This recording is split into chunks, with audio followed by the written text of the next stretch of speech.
is to examine Americans' foreign policy across South Central Asia. I'm very pleased to have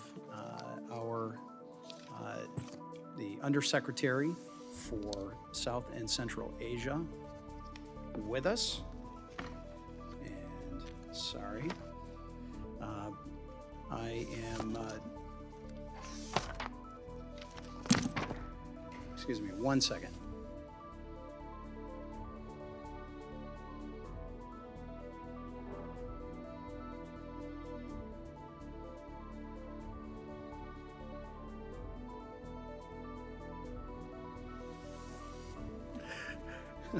I appreciate the patience of our ranking member as well as our witness here today. Today, I have the pleasure of convening the first regional posture hearing of the year, and I want to thank Assistant Secretary Kapur for his presence here today. We are gathered to discuss one of the most important regions in the world, South and Central Asia. Our strategy there is key to the United States' national security and economic strength and our global presence. South and Central Asia is home to nearly 2 billion people, dynamic economies, and strategic waterways that shape the balance of power in the Indo-Pacific. Throughout the region, the President has successfully negotiated deals that open markets and advance U.S. economic interests.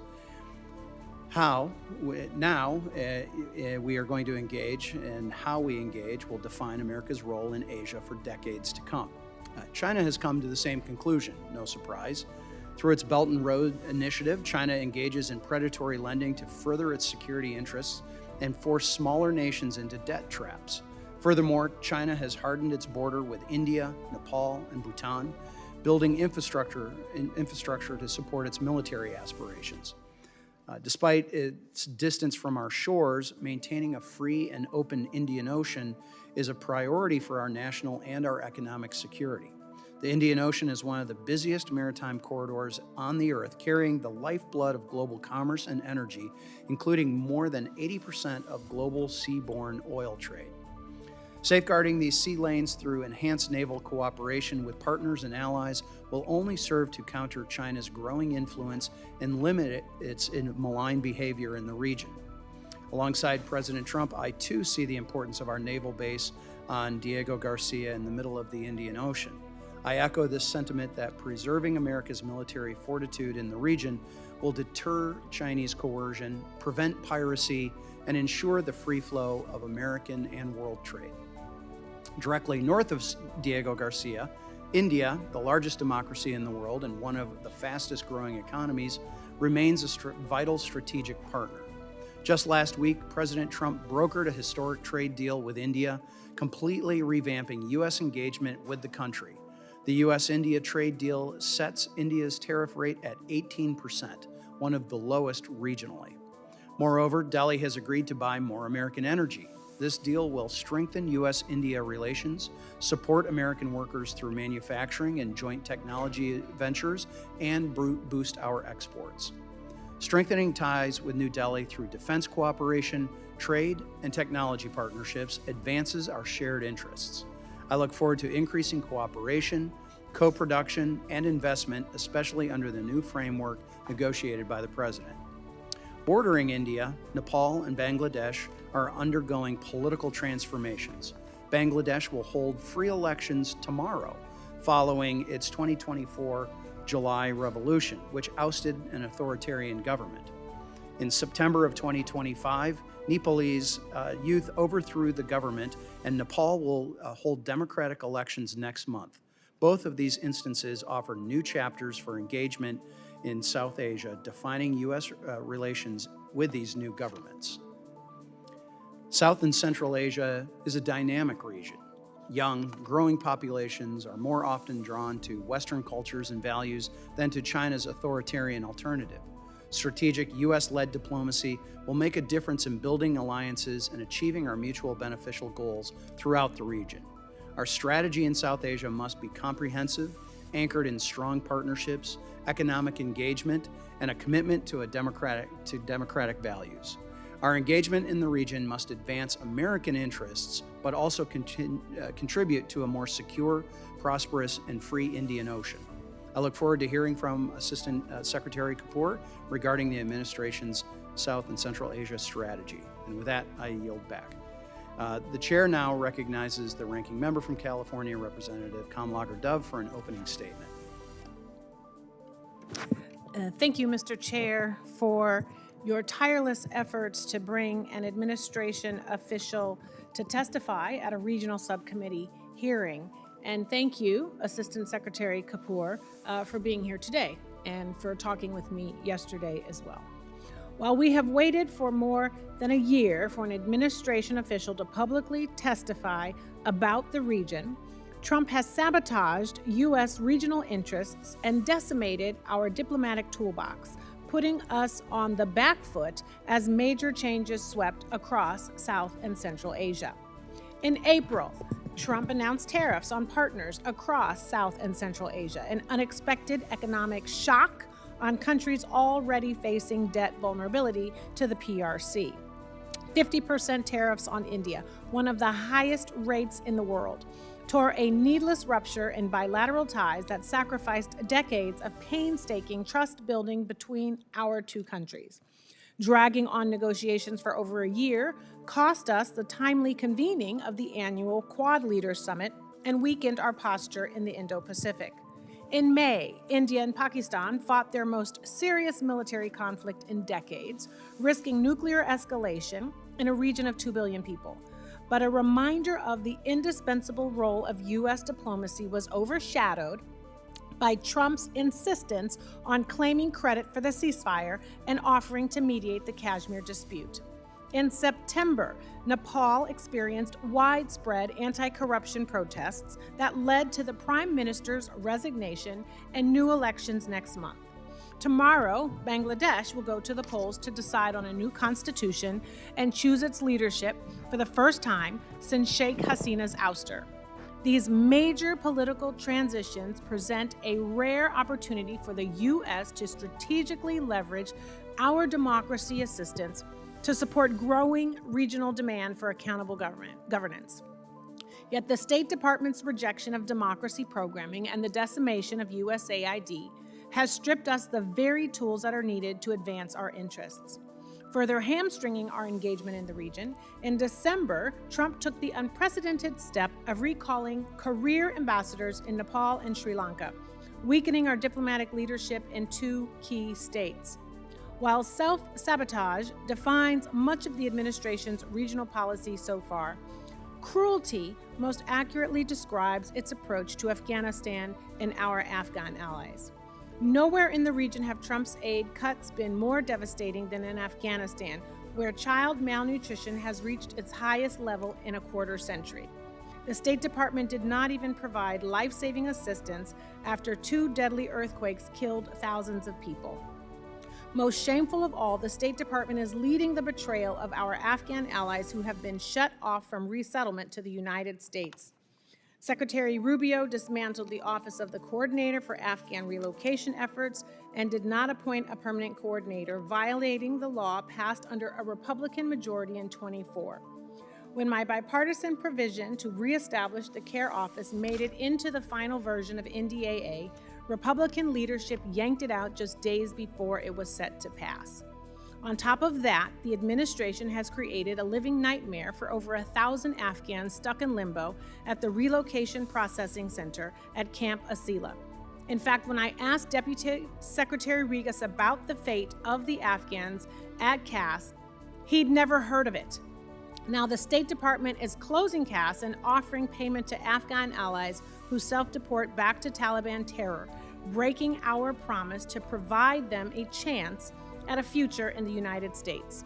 I'm concerned it's only a matter of time before the administration leans into the unconscionable and recognizes the Taliban without improving the rights of Afghan women and girls. Assistant Secretary Kapur, you take the helm of the South and Central Bureau at a time when we are in sharp need of transparency, strategic coherence, and a return to humanity. And I look forward to gaining some clarity about the administration's policies today. Thank you, and I yield back. Gentlelady yields back. Other members of the committee are reminded that opening statements may be submitted for the record as well. And we're pleased to have you, the Assistant Secretary of State for South and Central Asian Affairs at the Department of State, the Honorable Dr. S. Paul Kapur, before us today. This committee recognizes the importance of the issues before us and is grateful to have you here to speak with us today. Your full statements will be made part of the record, and I'll ask you to keep your spoken remarks to 5 minutes in order to allow time for member questions. One item of clarification, I believe, can you just confirm to me that it was in October of 2025 was when you were finally confirmed? Is that correct? That's correct. Okay, so you've been on the job for 3.5 months for the most part? Yes, since late October. Okay, since late October. All right, I appreciate that. And Mr. Assistant Secretary, I recognize you now for your 5-minute opening statement. Thank you, Chairman Wazenga and Ranking Member Kamlager-Dove. And it was great to meet you yesterday. Thank you for taking the time. I thought it was a very productive conversation. Also, distinguished members of the committee, thank you for inviting me today to appear to discuss the Trump administration's approach to South Asia. President Trump's national security strategy makes clear that we must put America first and do so through active engagement with vital parts of the world. Under President Trump's leadership, this has advanced our economic and security interests while helping our partners. I see the benefits every day in my Bureau's work in the South Asia region.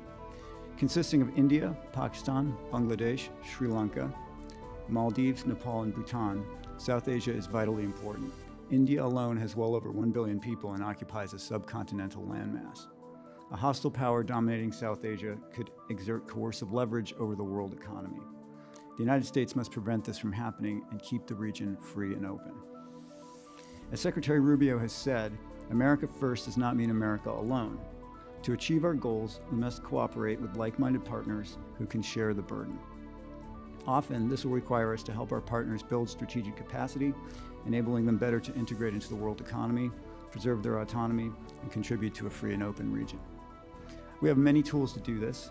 We, of course, want to expand our trade relationships with the South Asian countries because robust trade will make all of us stronger and more prosperous. And just last week, President Trump and Prime Minister Modi reached an agreement on an historic trade framework. And 2 days ago, the Trump administration signed a trade deal with Bangladesh, providing American exporters with access to Bangladesh's market of about 175 million people.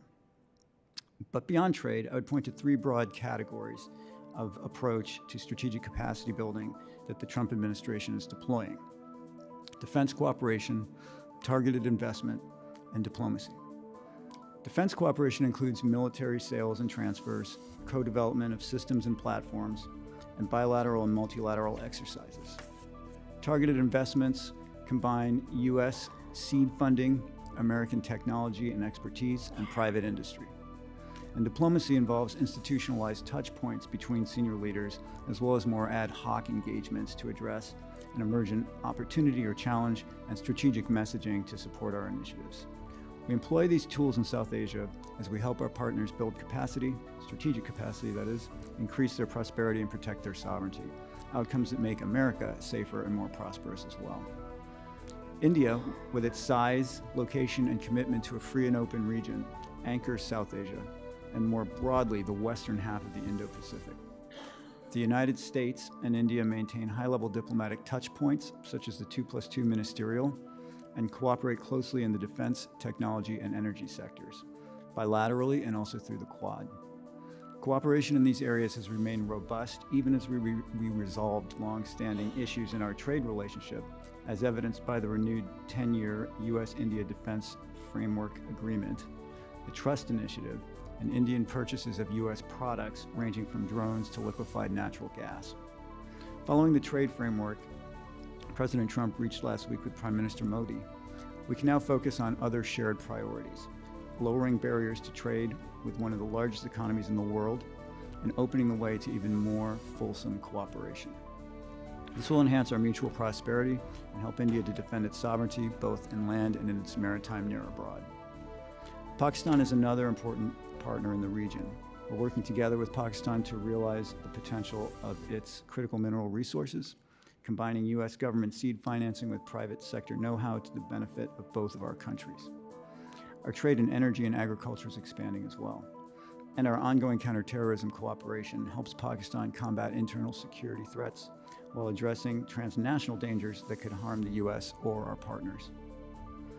Bangladesh, Nepal, Maldives, Sri Lanka, and Bhutan's strategic locations afford them outsized importance, but they also can become targets for coercion.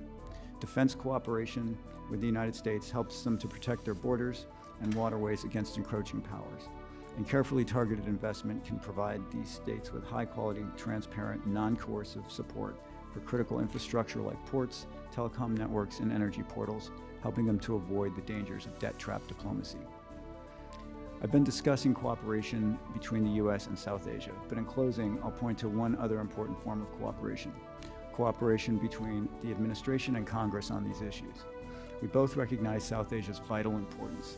Let's work together in the region, helping our partners to help themselves and making the United States safer, stronger, and more prosperous. Thank you, and I look forward to your questions.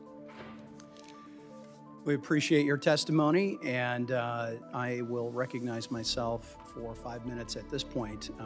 And you talked quite a bit about South Asia. You are the Assistant Secretary for South and Central Asian Affairs and are the lead on Afghanistan policy and a crucial part of the ongoing comprehensive review of strategy and policies towards Afghanistan, which have been underway since January of 20 of last year. Quite honestly, the Biden administration's disastrous withdrawal from Afghanistan in 2021, that was a true betrayal of our Afghan allies, and it led to thousands of Afghan allies being left behind, fearing for their lives. It's well documented that the Taliban has committed numerous reprisal killings, otherwise detained or forced the disappearance of other Afghans who have served alongside U.S. Service members. And there are many outstanding questions in Congress about the nature of the U.S. policy towards Afghanistan and where it is going. And so Assistant Secretary Kapur, when can we expect information on the State Department's Afghan policy, and will you commit to a member-level briefing so that we can have a better understanding of that issue? Thank you, Mr. Chairman. The review to which you refer is an ongoing process, and it's also an interagency process, so there are many moving pieces to it. I don't know exactly what the schedule looks like or the timeline looks like, but I can commit to remaining in touch with you and with the committee and your staffs, and letting you know when we reach some sort of consensus. Well, maybe let me ask more specific. Before there is a final report, are you willing to come in and brief us Absolutely. on where you're going? Okay, 100%. I appreciate that. Thank you. So after President Trump's historic trade agreement with India was signed last week, we can look forward to a deepening relationship with India. India shares our objective of ensuring that China cannot bully its neighbors or threaten American assets in the Indian Ocean. What next steps can we take to advance our relationship with India, particularly in the defense sector? Well, I think we can keep going the way we have been going. One of the remarkable things about the relationship is that despite some of the uncertainties surrounding the trade relationship in recent months, our other initiatives and efforts with India have continued forward: defense, energy, technology, and so on.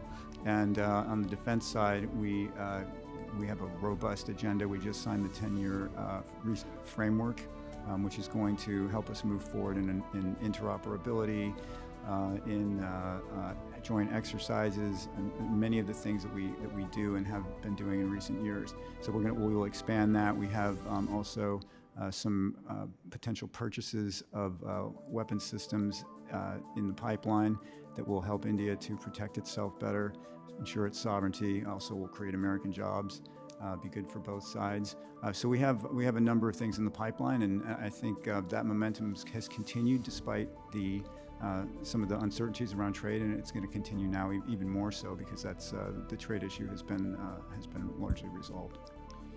Appreciate that. I want to talk about the Indian Ocean and the importance strategically and operationally for us. Specifically, Diego Garcia, that's been in the news a little bit. We have operated an American naval support facility there since 1977, allowing our Navy to operate throughout the Indian Ocean and the Middle East.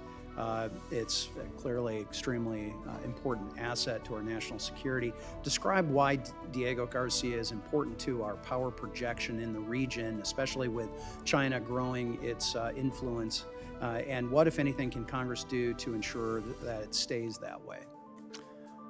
Well, the Indian Ocean is actually the Indo piece of the Indo-Pacific, and one of the insights of that term is that it recognizes that this is we have to take a holistic approach to the region, and we think about the Pacific. It's not in isolation, but it actually connects all the way to the Indian Ocean and even to the east coast of Africa.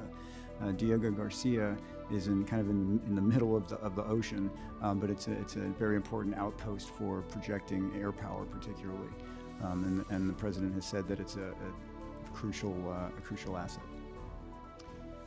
And we're going to work towards maintaining our presence there. The president has said that that Diego Garcia is very important to us strategically, so I would imagine that's something we're going to do. In my remaining 20 seconds, I don't have enough time to discuss Bangladesh elections, but I assume that you are engaging with the Bangladesh government, and as we're seeing this new election, if you want to maybe take 10 seconds to comment on it. We're excited about it. We've been in touch with the interim government. I think they have a strong sense of their responsibility in making this go forward in a way that is secure and peaceful, and we hope that is in fact what happens. We expect it will be, and we look forward to working with whatever government is elected there. All right, I appreciate that. And with that, I now recognize the ranking member, Ms. Kamlager-Dove, for 5 minutes. Thank you, Mr. Chair. And thank you, Assistant Secretary, for coming to talk to us today. So you are the Assistant Secretary for South and Central Asia. And does that mean that all of the ambassadors in the region report to you? With the organizational structure of the department, or the bureau rather, works that way. Yes. Okay. So given that you oversee the ambassadors, and this is the most transparent administration in history, can you commit to working with us, the chair and I, to bring Sergio Gore, ambassador to India, to meet with members of the committee? Mr. Gore is, I think, a very effective ambassador. He's done under his he's been there a short time. We've had a number of really good outcomes. He's also a close confidant of the president. He has his trust and confidence, and he and I work together well. I understand. I will discuss. I discuss all manner of things with him. That is good, and I do recognize that he is special envoy, but he's ambassador, and as you just stated, you have command over ambassadors in the region, and I think that it would be important for him, given both of his roles, to come before the committee and answer questions, because as you mentioned, as we've all mentioned, this is an incredibly strategic and important and mighty region. So I just want to know if you would be willing to have him come before us, if you would work with us to bring him here. Well, he and I discuss many issues, and I will discuss this possibility. Please let him know. I now want to turn to Afghanistan, and I believe that we share common goals and a common humanity. Nonetheless, one of the great moral catastrophes of this administration is happening on your watch, which is the betrayal of our Afghan allies. For every female interpreter left behind and assaulted by the Taliban, for every Afghan the department pays to leave caste and return to mortal danger, for every child separated from their siblings and parents separated from their kids, your name will be on that policy, for the history books, for the documentaries, for the Wikipedia. And there are people in the audience today who have been directly impacted. I want to thank you for saying on the record and answering the chair's question about continuing to update members of this committee on the Afghan policy, because it is so important, and I would hope that you would commit to making sure that that happens by or before March 31st. I would also ask that you commit to making sure that our staff are able to receive those briefings as well. Can you commit to also ensuring that our staff have access? We will be in touch. I will be as transparent and open as I possibly can be. I hope that means our staff and the members are able to be briefed. The State Department said it aims to close down CAS by the end of March and relocate over 1,000 Afghans to third countries, breaking our promise to give them a future in the United States. So can you commit that no Afghan will be forcibly repatriated to Afghanistan? We are not forcibly repatriating Afghans to Afghanistan. Some have gone of their own volition, but we're not forcing anybody. Okay, that is good to know. Do you know which countries have agreed to accept Afghan refugees? And do you know how many Afghans are being relocated? There are between 1,100 and 1,200 Afghans on the facility at CAS, and we're looking to relocate them. And we're in negotiations with third countries to do that. And our belief is that that is actually a good outcome. Keeping them indefinitely on CAS is really not humane or reasonable. When we talked about that yesterday, I hope that you will be able to give this committee a list of the countries that you are negotiating with, or the ones that have said yes before everything is finalized. I just want to close with the few minutes I have left. I read up on you. I know you care about this region. I believe we have the same goals, that we want partnership, predictability, and peace in the region. I have to tell you, this issue with the Afghan policy is incredibly alarming.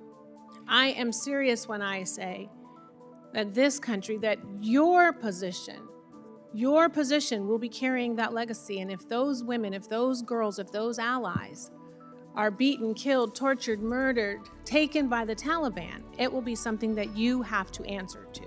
Thank you, Mr. Chair. I yield back. Gentlelady's time has expired. With that, the chair now recognizes the subcommittee chair on Europe, Mr. Self of Texas, for 5 minutes. Thank you, Mr. Chairman. You wrote a book, Jihad as Grand Strategy, Islamist Militancy, National Security in the Pakistani State. The summary of it starts that Islamic militants based in Pakistan have played a major role in terrorism around the world and pose a significant threat to regional and international security. Are there Islamic groups operating in from the South Central Asia region of the world operating in the United States today? Well, it depends on what you mean by operating. I mean, there could be members of those groups around. I can't give you exact numbers or where they might be. The point of the book was to look back at Pakistani strategy and discuss how the Pakistanis had interacted with militant and terrorist groups. Okay, so you're saying that you don't know of South Central Asia Islamic groups that are importing Sharia into the United States. Is that your statement? Groups as coherent organizations, there may be members of those groups that are here. They could be anywhere. That's one of the challenges of dealing with terrorism, is that there are small numbers of people that blend into the population. It's very hard to know. Okay. Moving to China and India, obviously the two largest countries by population in the world. This newfound relationship with India, what is your assessment of how India is going to support our efforts, our increasing allied efforts around the Indo-Pacific region to counter an increasingly aggressive China, setting trade routes aside? Well, in India, they can be independent and stand up for itself and preserve its freedom of action. Actually works to our strategic advantage and promotes our strategic interests, because what we're trying to do fundamentally is not to keep China out of the region, but to prevent China or any single hegemon from taking over or imposing coercive leverage on the region. So an India that is able to be independent and preserve its freedom of action takes a huge swath of the Indo-Pacific off of China's plate, and almost by definition prevents it from becoming the dominant power in the region. Do you think that China has a true blue water navy? They have blue water capabilities. Okay. And I understand India is not a fan of the Belt and Road Initiative. How are they impacting that in the South Central Asia area? Well, the Belt and Road is about getting enabling the Chinese to get influence over regional countries. And how are they countering that? Through development. Well, when India develops and its economy and develops its infrastructure and develops its military independent of China and is able to be to maintain its freedom of action, it prevents the Chinese from using the Belt and Road strategy in a big swath of the Indo-Pacific. So India is replacing the Belt and Road Initiative in some places? Well, if Belt and Road doesn't take root in India, for instance, that means that there's a very large part of the Indo-Pacific that is not under Chinese sway. So you're not saying they're impacting it beyond India? I think at this point the goal is to ensure that India can stand up for itself, be independent, and of course it is. But the more wherewithal that it has, economically, militarily, in terms of its defense, in terms of its technology, the better it is able to maintain its independence from China. How about its actions in the Quad? India has been an active member of the Quad, and we interact with India both bilaterally and in the Quad context. And that is, I think, a promising venue for us to cooperate and for us to cooperate with other like-minded states in the region. Are they aggressive in the Quad? I don't know if I'd say they're aggressive, but they are important members of the Quad. Yeah, Secretary, I think India is an important ally in our move against China. So I'm trying to pick at your brain to see how they are supporting our broader global effort against China, and I'm not. So I guess what I understand your question. I mean, what I'm saying is that they don't have to go far afield to support our strategic interests, and an independent, strong, prosperous India takes a big swath of the Indo-Pacific away from China, and that is actually a strategic win for us. Mr. Chairman, I yield. The gentleman's time has expired. With that, gentleman from California, Mr. Barra, is recognized for 5 minutes. Thank you, Mr. Chairman. Assistant Secretary, I appreciate your statement in the opening comments. This is a vital region, and we're playing a long game here. You know, our competitors, adversaries in the region are playing an equally long game. I implore you to work with Congress and certainly take a message back to the administration, because I'm starting my 14th year in Congress, and having been on this committee, have deep relations and having focused on the region. So we're always going to get better policy when we're working with Congress. We're playing a long game. We're appropriating and authorizing long-term strategies. So I'll take your word on that. And again, think it is better for us to work closely with the administration so it doesn't change from one administration to the next, but we play that long game. I'm going to ask a quick question about Central Asia. It's an issue that we've been working on for a long time, the repeal of Jackson-Vanik, which really is a Cold War relic that doesn't really apply to today's world. It does inhibit U.S. companies from fully investing in some of the Central Asian nations, and it hasn't been a partisan issue. You know, we've introduced legislation in a bipartisan fashion, and administrations, Democratic and Republican administrations, have all said it is a relic of the past.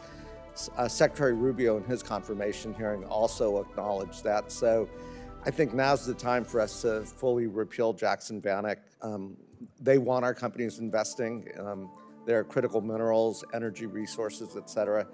And they're in a tough neighborhood between Russia and China. So I'd love your commitment to say you'll work with us on getting that repeal across the finish line.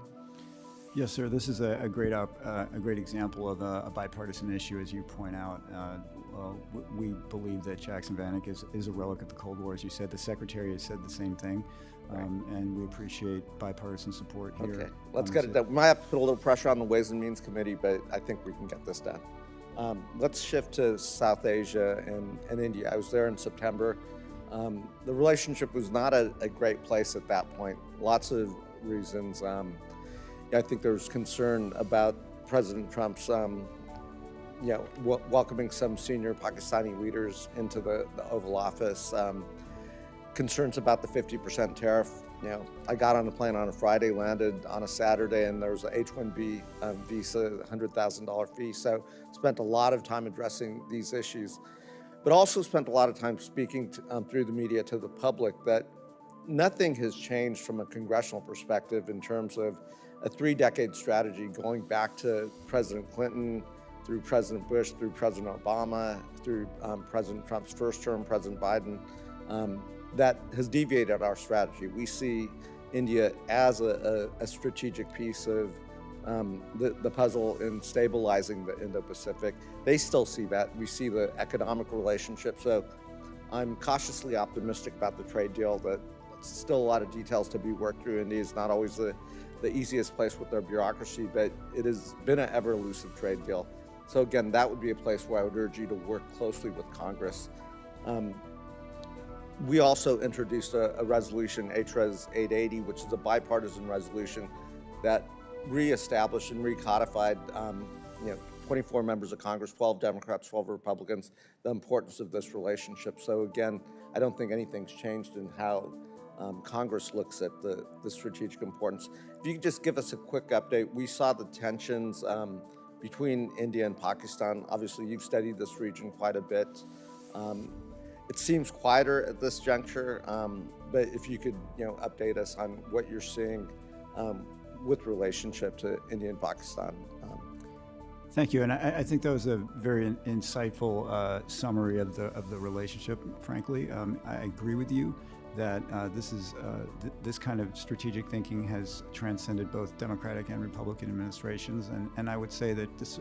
I mentioned this earlier, but I'd repeat it, that despite some of the uncertainties around the trade negotiations, we continued to move forward on most axes of the relationship in a pretty robust way.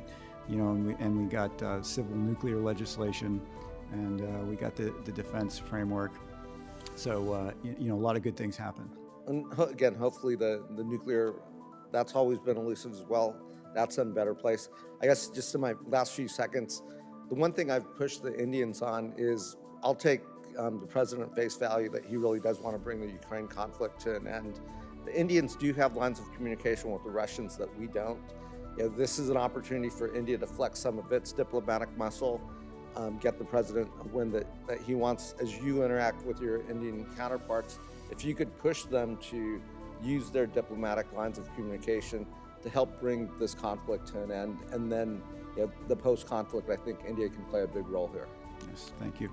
Gentlemen's time has expired. We are going to do a second round of questioning. I'll recognize myself for 5 minutes as well. I don't know if you wanted to expand. I kind of ended on the Bangladeshi elections, but we also have the Nepalese elections upcoming.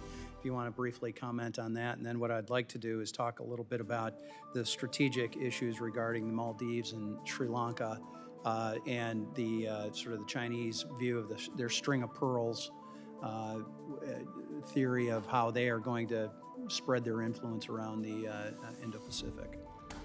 Sure, thank you. I think we talked about Bangladesh, and again, that election is going to happen tomorrow. I think it's a great thing to see, and we're very optimistic about it. And our approach to Nepal is similar. I mean, these are both examples of youth movements overthrowing older governments, and now creating the opportunity for democratic participation in their countries. So, with Nepal, we also trust that we'll have a secure and peaceful process, electoral process, and we are prepared to work with whoever wins. Right. How about Sri Lanka and the Maldives and any other sure. string of pearls issues that we might be So those smaller oceanic South Asian states have, I think, outsized importance because of their location. I believe I heard Sri Lanka has something like 75% of all the world's energy passes within I think miles of that's its right. shores. And probably about half of the container shipping, I believe, whatever the exact number is, it's a lot. And so those slocks, those sea lanes of communication are really important, very important to keep them free and open for the world economy. And those countries are positioned in ways that they can have actually outsized impact on trade and energy flows through there. So it's very important that those countries are able to maintain their freedom of action and not be coerced by China, by predatory lending and the kinds of things that you talked about earlier.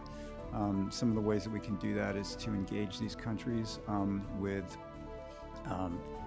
financing, to kind of identify strategic infrastructure projects, I guess is what I would say, and not allow them all to be dominated by China, I think, which is really what China wants to do. If you think about Sri Lanka and Hambantota Port, they have a 99-year lease on it.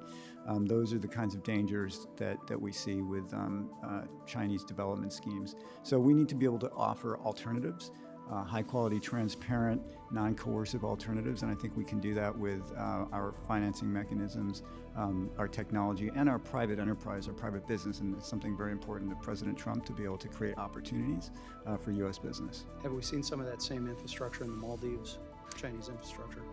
Yeah, so there's a port in the Maldives, Tilafushi Port. It was actually designated a port of the future by the Quad, I believe. And so there's been some Chinese investment there. Not the whole thing, but they're interested for sure.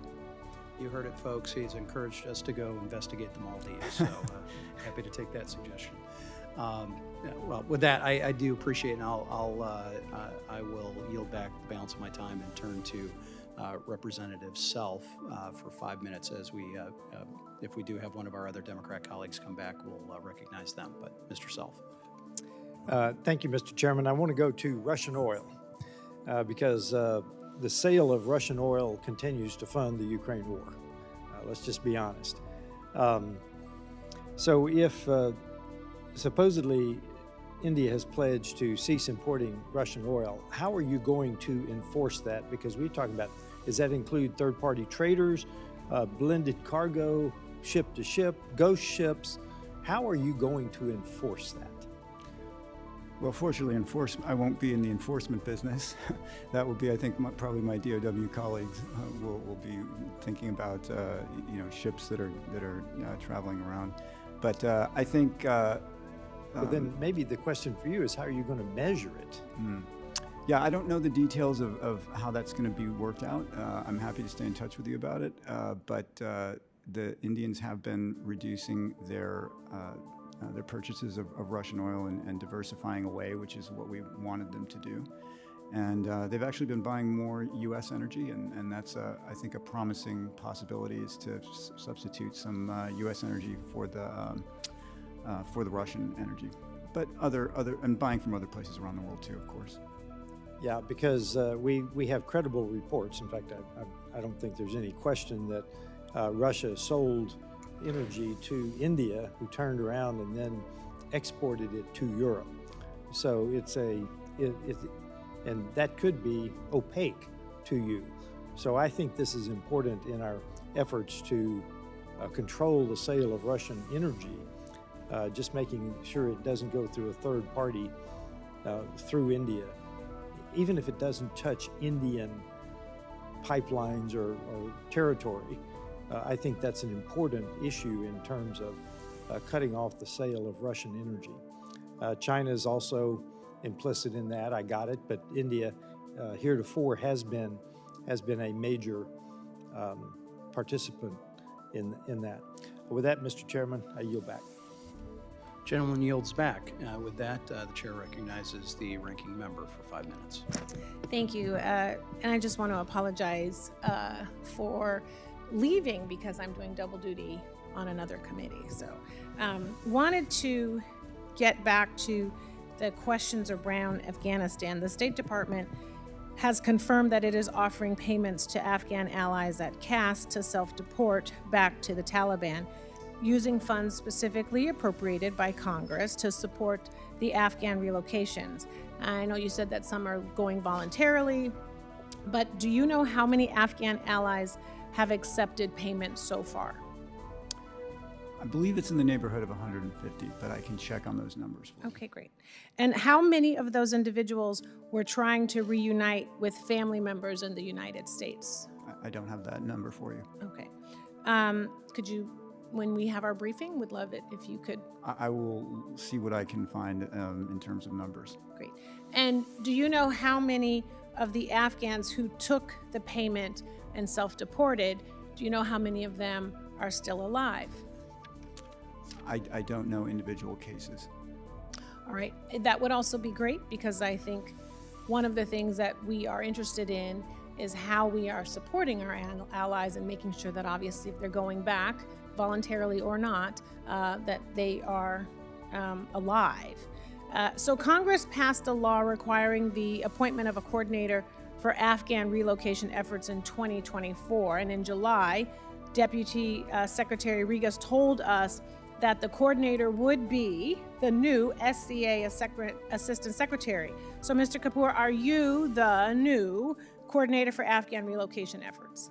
Well, I am the Assistant Secretary of South and Central Asia, and CARE comes under SCA, Right. the Office of Afghan Affairs. So you're either that coordinator and you're doing multiple jobs like Marco Rubio, the secretary, or that person yet has not been identified. Well, I have that responsibility structurally now. Okay. I think it's also important that we get that information. I think that's something that should have been coordinated with Congress, or at least we should have been alerted, given it was a law passed by us. So the U.S. used to provide scholarships for Rohingya and Afghan women to attend the Asian University for Women in Bangladesh, a crucial educational lifeline for women in the region deprived of schooling opportunities. Do you think that it's in the U.S.'s interest to support women's education in the region?